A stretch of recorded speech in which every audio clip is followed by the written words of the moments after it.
All right. So, to say again, what do you think is the point of a finisher?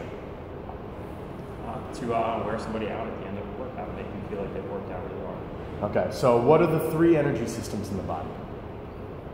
You have the ATP, the glycolytic, and then the aerobic, right? So those are three, and they're always working together. By wearing someone out, we're going to assume that their heart rate is elevated at the end of the finisher, right? Yeah. So there's a threshold, right, called the anaerobic threshold. It's usually like 160 to 170 beats per minute. Once you get past that anaerobic threshold, that means that it can't buffer out the hydrogen and it overflows the tank, and now lactic acid is produced. So at the end of the workout, you're making the finisher come into play and making it a lactic exercise so everyone feels like they got a good workout in, right? So it's like my heart rate's going, everything's pumping, I can barely breathe, like yeah, good finisher.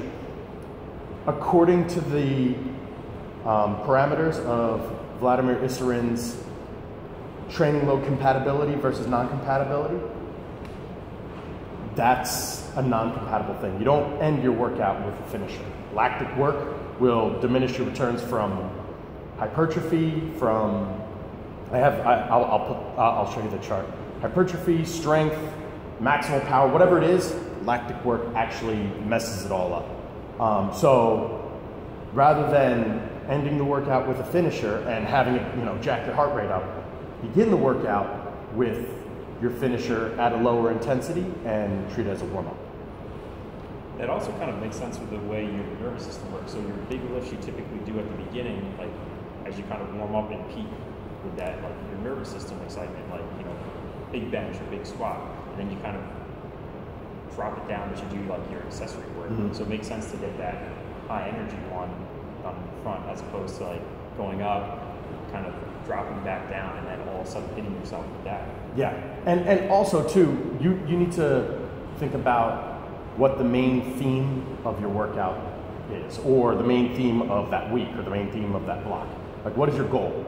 Is it to work on strength? Is it just to get a good workout in? Whatever it is, and you need to mold your workout or mold your schedule around that goal. So if your main goal is getting stronger, then all your things need to complement getting stronger. So whatever is going to leave the biggest imprint on that workout for the rest of the day or the rest of the week or the rest of the month needs to leave that all the stress needs to be there. So if you spend more energy on your finisher than you do on your maximal effort movement, then the body's going to adapt to the finisher rather than the max effort movement. Does that make sense?